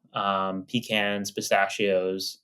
I do like tahini, which is pretty good. There's a lot of things you can do with tahini too in terms of dressing, like a little like garlic tahini dressing. When I do have vegetables, like over a little bit of eggplant or zucchini. I don't eat a ton of vegetables. Again, I'm not anti-vegetable. It's just I come from a place of having a very, very sensitive and vulnerable gut. So I operate best when my fiber intake is on the lower end, just symptomatically. I don't know if it's good for my overall health, but right now I'm in a very like active and busy portion of my life, and I'd prefer to spend as little time as possible in the bathroom, quite frankly. So that's my rationale for that. Not making any claims about longevity, just saying this is what I do and why. I missed eggs. I eat a lot of eggs. Greek yogurt, Faye 5%. I'll often add extra fat to that in the form of olive oil, macadamia nut oil, or crushed macadamia nuts, maybe with a dash of vanilla. And for fermented foods on occasion, sauerkraut, kefir, and then beyond that, dark chocolate. I really like dark chocolate. My go-to brand is Tezo Wicked Dark. I tend to prefer 95%, but I go for Tezo. I tend to prefer 100%. They only go up to 95%. The reason I like them, though, is because they've been tested and are low in heavy metals. And I know people have concerns about heavy metals in chocolate about that after that consumer report. So they're low in cadmium and lead. So because I really like chocolate, that's my go-to. The ginger flavor is my favorite. Also, stone ground chocolate's crazy high in fiber for those wanting it. Like a little single bar that I'll have will have 16 grams of fiber. Mostly insoluble, so it's a little bit less likely to cause bloating. So that would be a dessert for me. I very rarely eat fruit. If I do eat fruit, it would be something like a few wild blueberries, or I have a thing for cherries. You know, you get like the frozen red cherries that have been pitted. And if I ever feel, I don't usually feel like something sweet, but if I have them in the freezer, those red pitted frozen cherries, just like 3 of those, maybe with some cacao nibs, really sometimes hit the spot. Or if I have something sweet, including cherries, blueberries, or even a little bit of honeycomb, I'll sometimes do it after a workout when my muscles are just like little sponges for sugar. If you're someone who's very active, you can do targeted carbs that way. Sometimes I find I recover better and have a better workout the subsequent day if I have, say, 30 grams, 50 grams of carbs after a hard workout. So yeah, I play with targeted carbs. And other than that, I'm trying to think. Ooh, cheese. I love cheese. Oh my God, do I love cheese. My serving size for cheese is whatever the block is. My number one cheese is Roquefort. You give me even like a kilogram of Roquefort, I probably could eat it in a sitting. Manchego cheese is delicious. Goat cheese. Um, Cypress Grove Midnight Moon is one very good cheese that if you haven't tried it, you should go find. Feta cheese, halloumi, fried halloumi, buffalo mozzarella. I do love cheese. I never used to like cheese, and then I moved to England, and then I became a cheese snob after living there for a few years in the UK. So that are the high level dietary intakes. I do eat chicken. I do eat red meat. I do eat pork. I just probably eat a lot more fish just because I like it. I've always liked seafood more. So What about avocados? because of the high fiber load and the type of fiber, they tend to cause a little GI upset in me. So I will eat them. I think they're a great food. I wish I could eat more of them. Um, they cause a little bit of GI upset for me at this point in time. That's not a common thing. I don't think avocados are like typically a GI irritating food, and I will eat them. I'll just eat them at a point in time when I, you know, don't mind being a little bit farty for the next 12 hours. So if there's going to be like romantic endeavors that evening, there will not be avocado at dinner. If I'm alone that evening, there might be avocado at dinner. I'll leave it at that. All right, let's move into supplements. Yeah. Um, I think everybody, at least in the northern hemisphere, probably should be taking a vitamin D supplement, D3. Dose varies. I take 2,000 IU, maybe in the winter 4,000 international units. I think a quality omega-3 supplement probably could benefit most people, targeting a total EPA and DHA dose of about 2 grams or more. I use Nordic Naturals. There might be benefits to certain things like krill oil because of the specific form of omega-3. You can delve into that if you want. I also just dropped a video on fish intake, and it goes beyond with respect to fish, just omega-3s. There's some really interesting things with probably different forms of selenium there. So you can check out my channel for more on fish intake and the data on that with respect to all-cause mortality and cognition. But prioritizing getting enough vitamin D, getting enough omega-3, and then beyond that, the only supplements I'd recommend are those that are kind of tailored to you specifically. So, like what your objectives and needs are. Some people on low carb diets have trouble getting enough magnesium. So, like a magnesium glycinate might help, or magnesium threonate, especially if you're having trouble sleeping. Some people swear by that. For gut health, there are some butyrate supplements that people have used that I've heard are helpful. Making sure you're getting enough calcium. So if you don't eat dairy, along with the vitamin D, probably taking a calcium supplement. Again, you can see, and probably a vitamin K2, MK7. A lot of these are just based on what your individual use case is. But other than that, I don't recommend a lot of supplements. I recommend trying to get things mostly from whole foods. Not the grocer, just whole food ingredients. Grocer's kind of expensive. But yeah, I'd start there. If you want to take a multivitamin, take a multivitamin if it's going to cover your bases. Well, let's come back to the food piece. You mentioned the fact that you're a big fan of olive oil, and you mentioned macadamia nut oil, which for me brings up seed oils, which is a very controversial topic in the health and wellness space. How do you feel about those? Are you using any of those in your cooking? I'll have you expand on that. Yeah, sure. So first thing I'd say is like we need to every time we say seed oils, I think we need to be very specific as to what we're talking about and what we're extrapolating to. Are we talking about the fryer oil at McDonald's or like processed corn oil and soybean oil? Soybean oil isn't even, and corn isn't even seed oil. Those aren't seeds per se. Generally, I see it bleed into things that are high omega-6, which is considered a fragile fat. Specifically, linoleic acid is the omega-6 people talk about a lot. So you hear seed oil, you're going to hear other terms like omega-6 or PUFA, which is polyunsaturated fat, including omega-6 and omega-3, or linoleic acid. I'm going to speak broadly to that category of fat type because I think we can agree, even if we don't agree on the reason, like highly oxidized fryer oil at McDonald's or like, corn oil or soybean oil in like a clear plastic container at the grocery store probably isn't the healthiest choice. with negative metabolic impacts, even going beyond the calories. That might be a little controversial in some circles, but I think I could stand by that statement. What I would say, and where I'd like to put the emphasis, is with respect to omega-6 and linoleic acid, because I think there's a lot of fear around then having anything that's high in these fats, the omega-6 fats.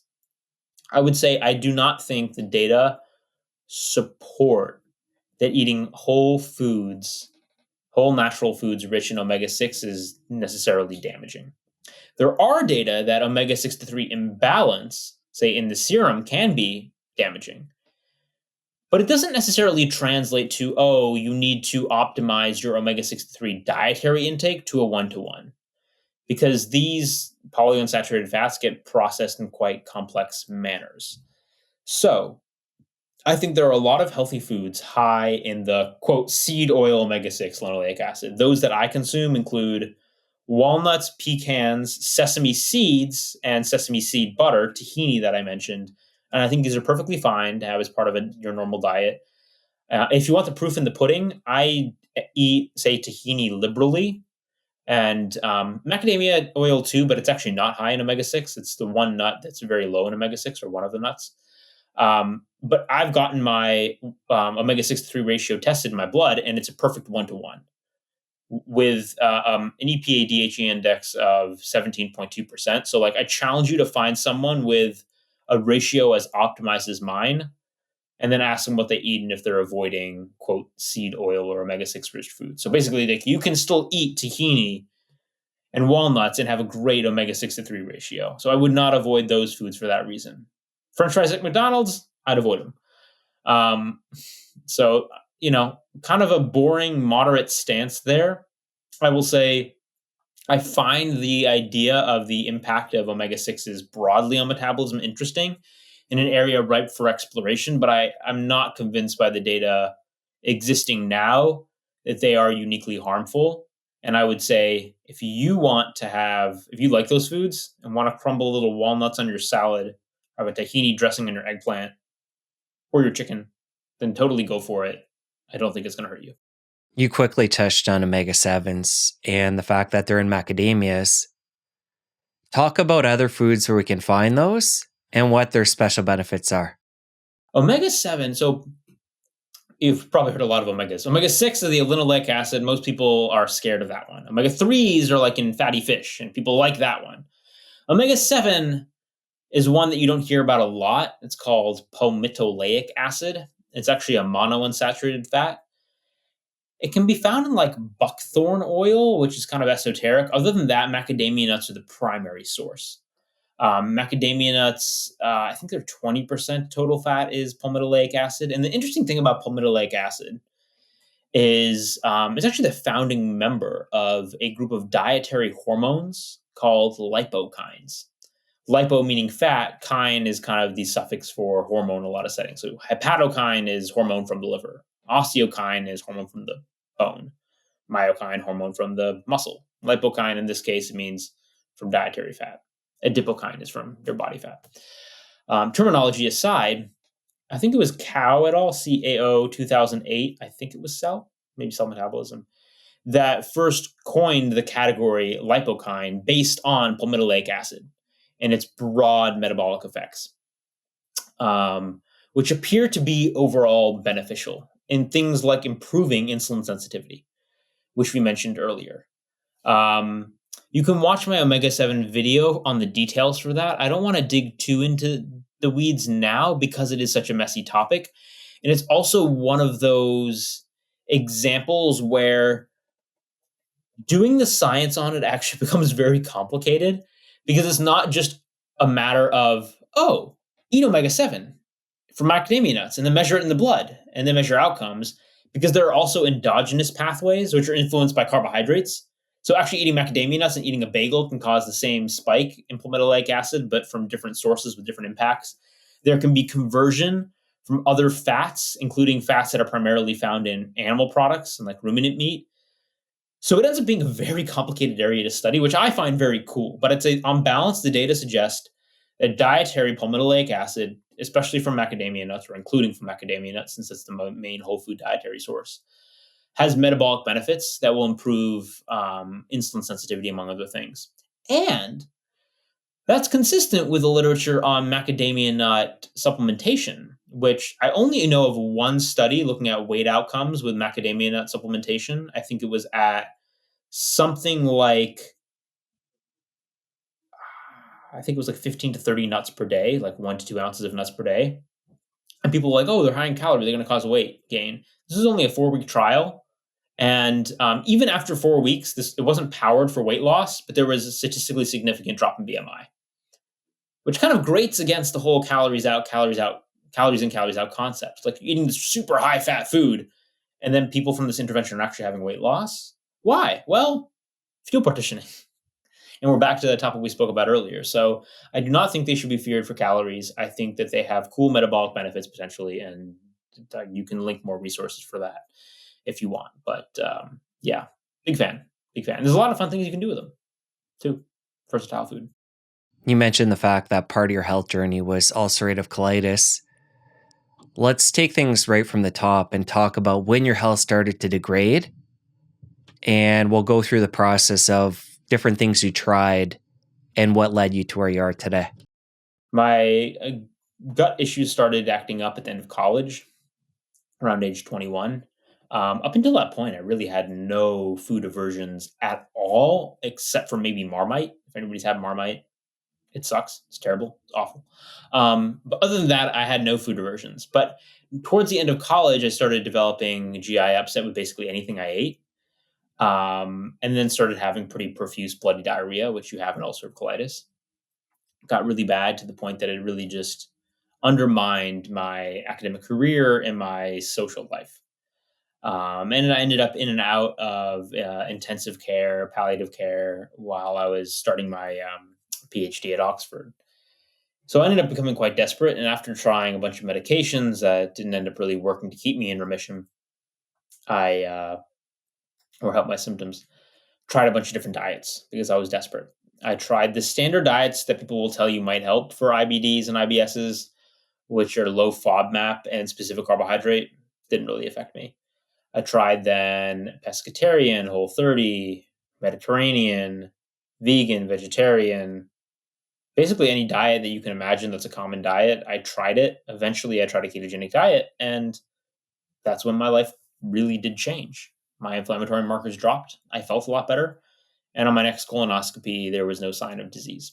I was in biopsy-proven remission, which is how I got interested in the whole metabolic health space to start, because it was just so curious. There are no human randomized control trial data on ketogenic diets for inflammatory bowel disease, and yet it worked profoundly well, which led me to the conclusion that, this could be a potent metabolic health intervention. And, metabolic health interventions have a lot of potency probably for a lot of diseases, but they're not going to be recommended as standard of care until we do the trials to, quote, prove it. And the research infrastructure right now is not set up to incentivize trials in metabolic health because the business model isn't clear. So that started my journey into that space. And that's the short story of how I found a ketogenic diet for ulcerative colitis. Talk about the part of your journey where you noticed your LDL going up. And then we'll talk about the experiment you did and the controversy. And there's a lot we can get into within that. But talk about how far into ketogenic was it before you noticed, oh, my LDL has really got an upward trend? It was my first lipid panel. I don't remember how long after starting keto that was. It was on the order of weeks or months, because I got pretty normal testing. I would be surprised if it was more than 3 months after, although I don't remember the exact date. But yeah, my LDL cholesterol, my cholesterol total as well, along with my HDL, they all skyrocketed. My baseline on a mixed standard American diet-ish was 95 milligrams per deciliter.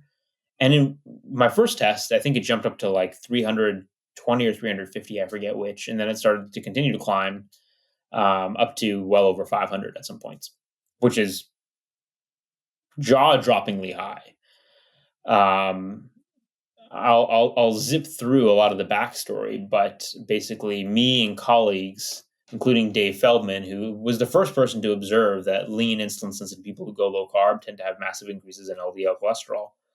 as part of this triad of high LDL, high HDL, and low triglycerides, the lean mass hyperresponder phenotype, what we're finding is that indeed there's an inverse association between body mass index, and probably body fat as well, and LDL rise, whereby the leaner you are and also the more insulin sensitive, as measured by triglyceride to HDL ratio, the higher your LDL tends to go.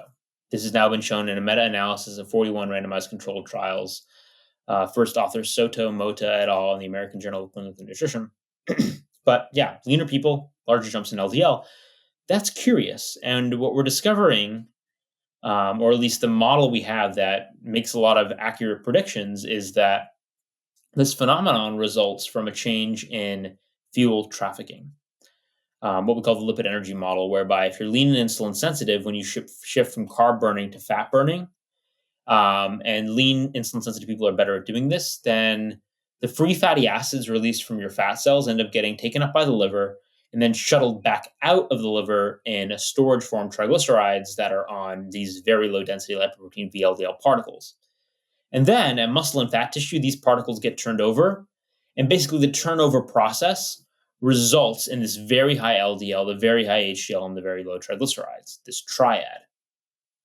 And so our understanding of this physiology allows us to make predictions that we can then test. One of the predictions is that you should be able to reverse the phenotype, lower the LDL by adding back carbohydrates. And we'd shown this in an interventional trial and case series before, but I didn't think there was enough discussion around it. So I chose to prove that it worked in style, which to me meant lowering my LDL cholesterol with Oreo cookies. So I did a trial where I experimented on myself using 12 Oreo cookies per day for about 2 weeks. And then I did a washout period and compared it to statin therapy, high dose statin therapy, 20 milligrams of Crestor, which is rosuvastatin, for 6 weeks.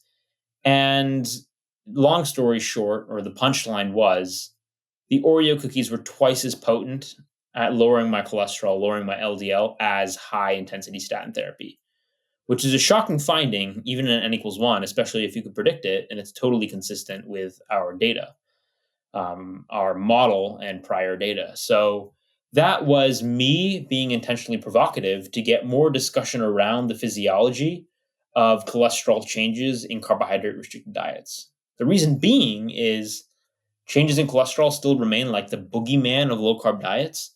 And I think they have so much, low carb diets have so much clinical utility. We need to address this boogeyman and understand what's going on, including understanding the mechanisms behind the physiology and also understanding risk profiles so that we can properly and broadly implement low carbohydrate and ketogenic diets for people where they could be useful. All right. A lot of follow-up questions to this. Starting with, you mentioned it was pretty early on that you noticed your LDL and different blood markers changing on a ketogenic diet.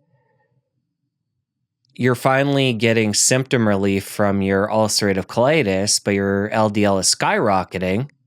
What do you do at that time? Because obviously it's this paradox where you're getting symptom relief, but you're watching your LDL go up. The way I understand, and you can get into this too, you were very conventionally minded at that time. So you're probably, and this is new to you, so you're probably really concerned about the LDL going up. So take me back to that time where it's going up, but you're feeling better in your gut and what you do. Yeah, I think it was disconcerting to start. I will say at the point in time, I was in the headspace. I mean, put yourself in my mind. I've now spent like a good long while being mentally depleted, physically emaciated, and I'm finally feeling great for the first time in a long time, and I have the promise of a future back. My cholesterol goes up. Kind of scary, but quite honestly, I was more in the mindset of thank God I have some life back. And now we have this cholesterol problem, presumed cholesterol problem. Let's figure that out. And honestly, my curiosity overwhelmed my concern because it was such a weird finding. Like, why the heck? I was eating like salmon, avocado, Brussels sprouts, eating basically no red meat or dairy. Why would my LDL over triple? What's going on here? And it was just so perturbing. That was my main emotion, trying to figure it out. So I don't know. I mean, I guess there was an element of fear. I've mentioned that before. So it would be dishonest to say there wasn't any. But my predominant emotion was curiosity and why this was occurring. Because I also know at the same time, like, I'm not going to have a heart attack overnight. So there's something quirky going on here metabolically. So I didn't jump towards saying I need medication for this. It's like, well, I want to understand what's going on here, and then I'll consider my options. And I've been considering my options for the last 5 years. And you mentioned earlier the fact that this lean mass hyperresponder phenomenon happens when somebody is insulin sensitive, they're on a ketogenic diet, and then there's the three parameters where LDL goes up, HDL goes up, triglycerides come down. How common is that? Do you see people that are young, healthy like you, metabolically healthy, insulin sensitive, that don't have this happen? Or is it pretty much a given for somebody that's in your boat? We don't know the answer to the exact penetrance. I would say the majority of people who are lean and insulin sensitive and active, who go very low carb ketogenic, will see some sort of signal going towards the lean mass hyperresponder phenotype. I think it's a pretty near universal metabolic response. I can't promise it's going to be in 100% of cases. I don't know what percent exactly, but it's to the point where I feel I could go to your average gym, pick someone who had never done low carb before, look at them, and be like, I could turn you into a lean mass hyperresponder, and be pretty confident about that. So we still need to do the study. Actually, we're designing that study right now to figure out what exactly predicts conversion, because there's going to be other things that modify the phenotype as well. But I think it's very common among lean insulin sensitive people who go low carb. It just so happens that most people aren't low carb, and or if they're low carb, aren't lean and insulin sensitive, which means at a population level, you know, it's not that common, because how many people do you know who have six packs who are keto? Small pool of people. So yeah, I would say it's probably pretty common among that population. All right. So we know it's common in this population, common in people who are metabolically unhealthy to have a high LDL as well. Not to this extent, but it's common knowledge that that is a risk in the conventional world for cardiovascular disease, which there's a lot of different nuance to pick at here, and there's probably still a lot of unanswered questions. But in both of those camps, given your focus in this area, somebody who is in your camp, metabolically healthy, high LDL, any concern there? And then what can we take from that and bring into the metabolically unhealthy person, LDL rising? Have we missed the mark there as well? Yeah, I would say one thing to highlight is like the levels we're seeing in lean mass hyperresponders. Comparing it to like the average quote high LDL is like saying that, you know, a gorilla, like a silverback gorilla, and a spider monkey are both primates. Like they are two hugely different classes of just order of magnitude changes in LDL. But also, LDL is a very crude parameter. It's just a cholesterol fraction in your LDL particles. So, you know, you get more information by looking at the LDL in the context of other markers like the HDL and the triglycerides, which tells you a little bit more about like what's going on in terms of the underlying physiology. And also, it's worth mentioning that generally in health and medicine, the etiology, the cause, is relevant with respect to the outcome. There's data in JAMA Cardiology from 2020 showing that different drivers of high LDL, be it no known genetic cause versus monozygotic or monogenic or not monozygotic, we're not having twins. Monogenic or polygenic familial hypercholesterolemia, they do tend to have different outcomes even for the same LDL levels. So high level cause matters. Now, what we have here is a completely new metabolic phenotype and a completely new driving cause of high LDL, presumably in lean mass hyperresponders with a lot more particle flux. And all you get is this, you know, when you get a snapshot is like, you know, what are the levels in the blood? It doesn't actually tell you how much flux there is through the system. So it's not telling you, for example, is there decreased clearance of particles or, actually increased absolute clearance, but you just have so much more production and turnover of these VLDLs. And that's going to be very different than someone with a broken LDL receptor or metabolic dysfunction. So with respect to lean mass hyperresponders, we don't know the risk profile. And we have every reason to believe it would not be the same absolute risk profile as a metabolically unhealthy person. Now, with respect to your other question, what can we learn from lean mass hyperresponders to apply to the general population? I would say if we are right, and this is a metabolic phenotype that is very common among lean insulin sensitive people, what that means is there is something here to learn just about basic healthy human physiology, or let's say basic adaptive human physiology. Adaptive is probably a better word. And that could unlock knowledge that could lead to innovations for the entire human race. I think we often like to try to figure out what the actionable takeaways are in this moment for the person listening.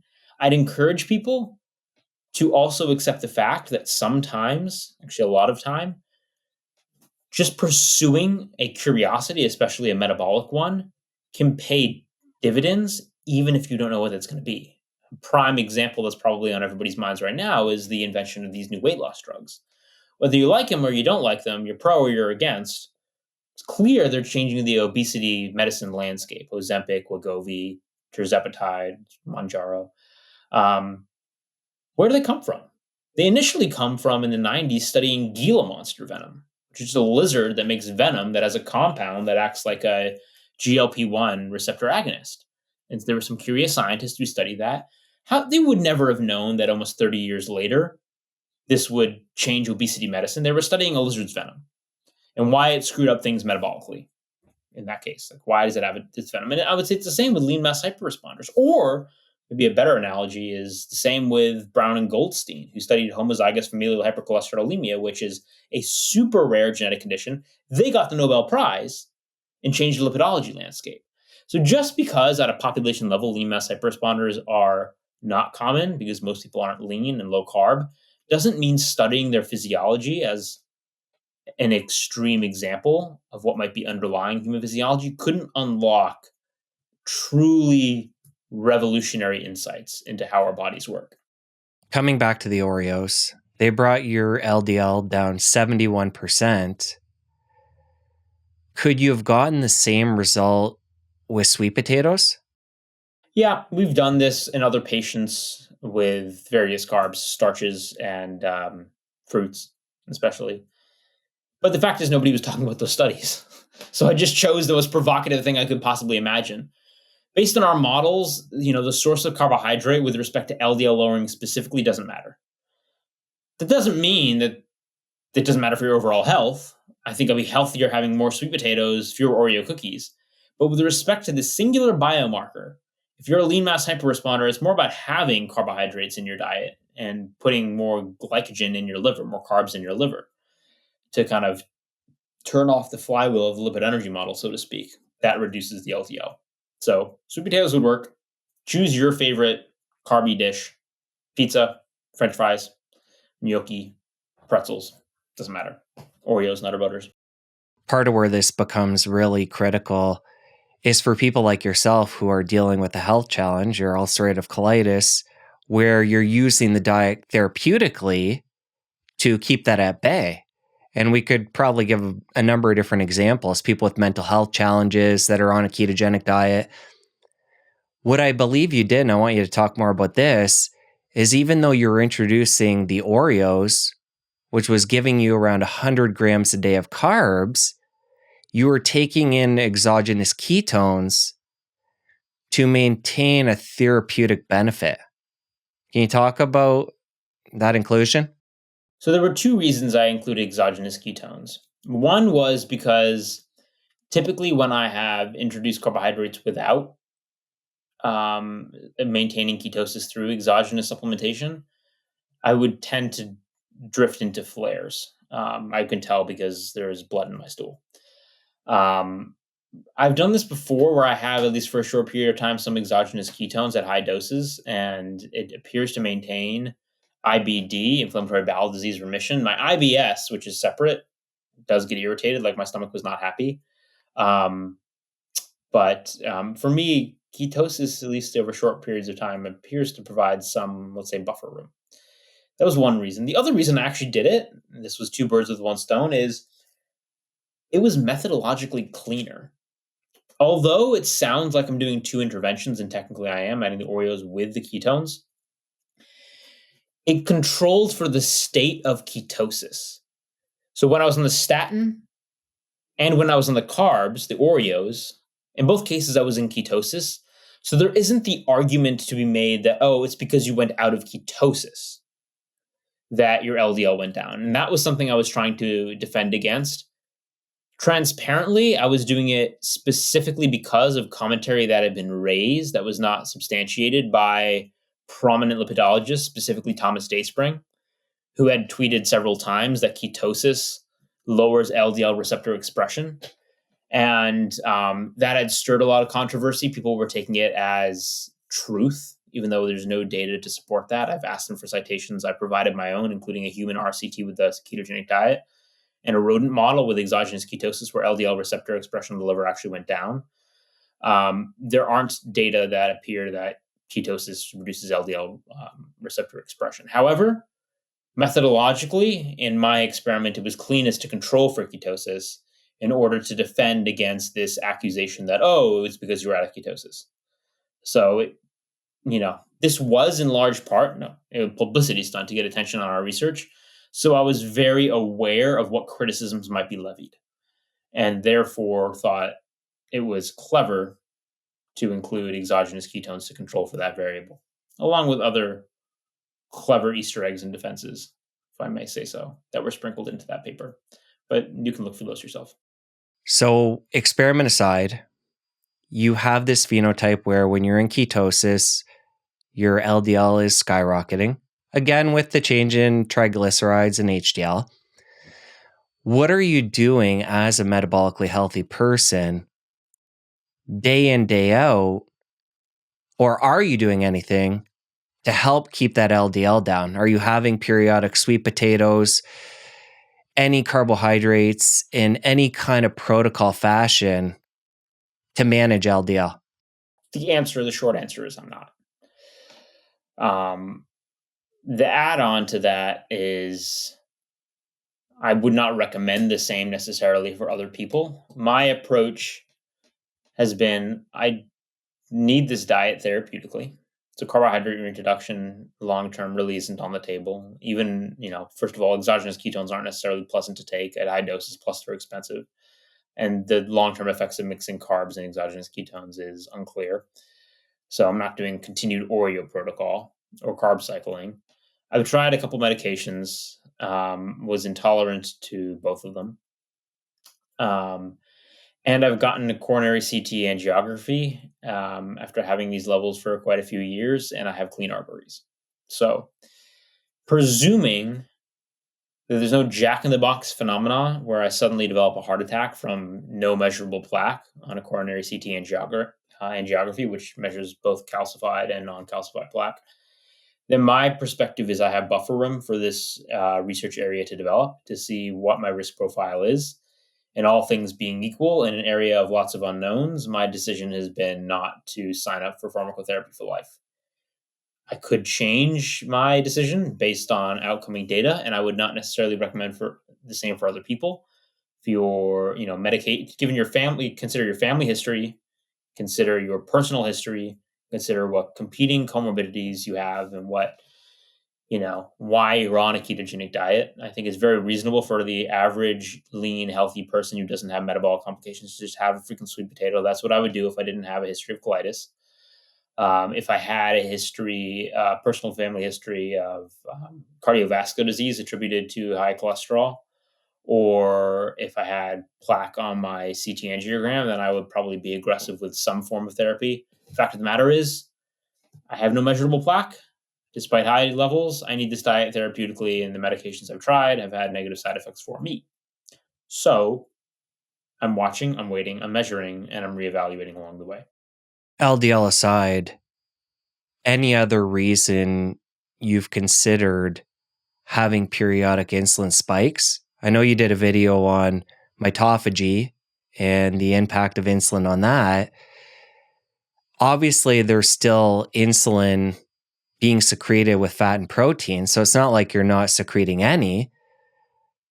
But do you think there would be, or have you considered any other benefits you could be getting from having periodic, bigger spikes in insulin? Yeah, I mean, I think in general, biology operates well in cycles. Insulin is an anabolic hormone with positive impacts with respect to, you know, growth, including in the brain, sufficient insulin signaling. I would say I'm probably getting enough of an insulin spike via just my normal diet. Like I do eat a lot of protein. That's going to give me insulin spikes. It's also going to give me some, degree of glucagon response. Um, I'm probably getting sufficient just through the feeding and fasting cycles that I have. To probably get every bang for my buck that I'd want. There's also individual contributions of, my genetic background with respect to my ApoE status, whole different kettle of fish, whereby carbohydrate restriction might be more beneficial for me as compared to your average person with respect to my brain health. I mean, you definitely don't need carbohydrates for your brain health. All things being equal, feeding and fasting cycles, maybe with a little bit of carbohydrate, one could try to extrapolate based on some data that's been done. If you want to look up the work of Mark Mattson, he has some nice papers on glucose ketone switching in the brain. But I'm not super convinced that one would yield measurable metabolic benefits from insulin spikes from reintroducing carbohydrates beyond what we've just discussed with respect to potential improvements in lipid parameters, if you consider those changes improvements, and then things that happen with just anabolic growth signal. If you're trying to put on mass, if you're trying to bulk, carbs are probably your friends, all being equal. So, if you're a world strong man, you're trying to deadlift 1,000 pounds, please don't go keto. It will not work for you. At least I have no reason to think it would. So, but other than that, no, I wouldn't go chasing insulin spikes. Throughout our conversation, non-nutritive sweeteners came up, and separately, the GLP-1 agonists, including Ozempic.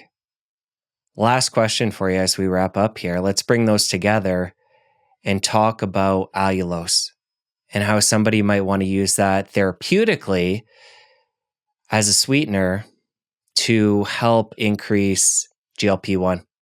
I was just talking about this with someone recently because I think it's very easy to fall into a logical trap, which is like, interestingly enough, allulose does promote GLP-1 production. And there are now data showing that it probably has anti-obesogenic effects, at least in preclinical models where you, say, feed mice a Western diet and give them stevia versus allulose. This was out of the Bickman lab. Allulose appears to protect against obesity in these mice, which is very interesting. So one could jump to the conclusion of, we know GLP-1 causes weight loss. We know allulose promotes GLP-1 production. We know allulose can have an anti-obesogenic effect, at least in mice. So therefore, allulose increases GLP-1 to promote weight loss. But that logic is flawed on a few fronts.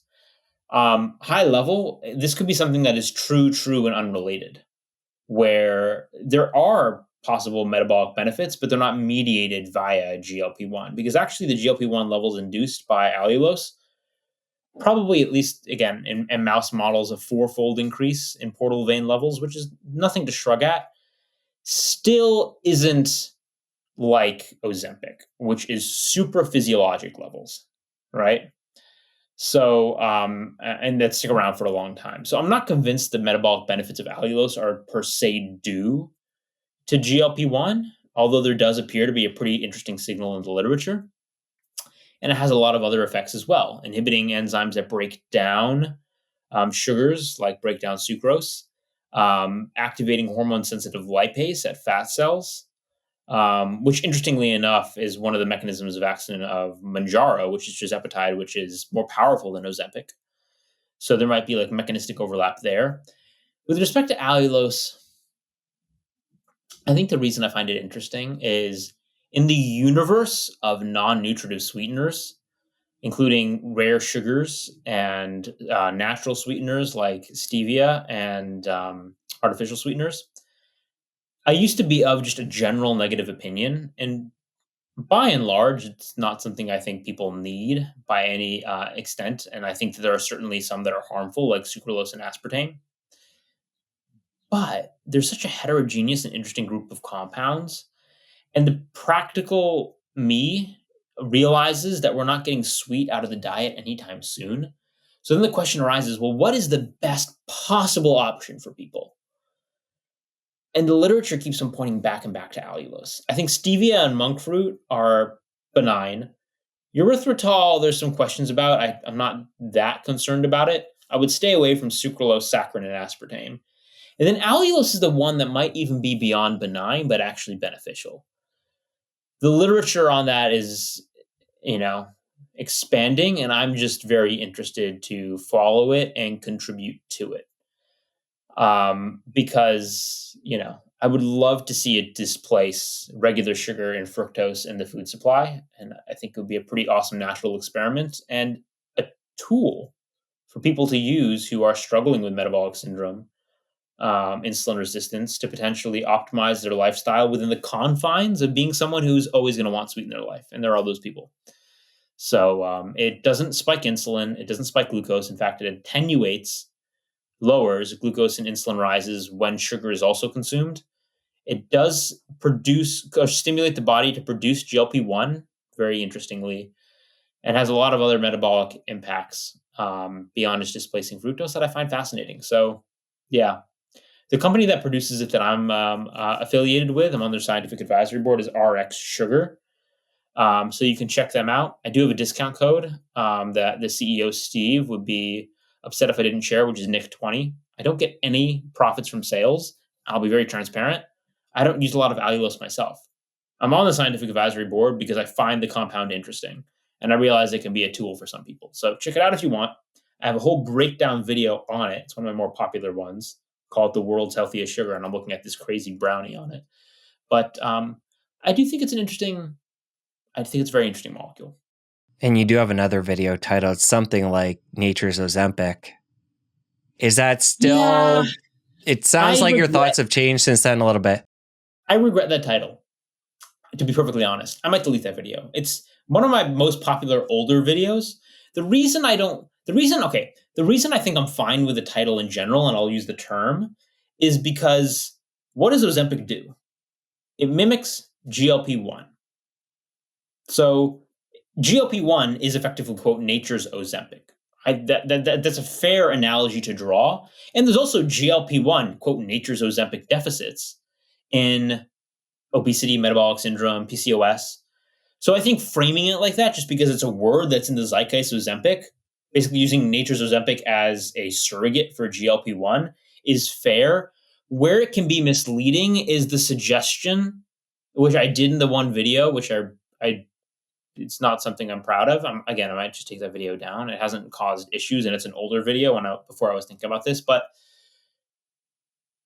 I don't want people to be misled to believe that having something that is a foodstuff that promotes GLP-1 production by the body is going to have the effect of Ozempic, where you automatically lose 16% of your body weight. You know what I mean?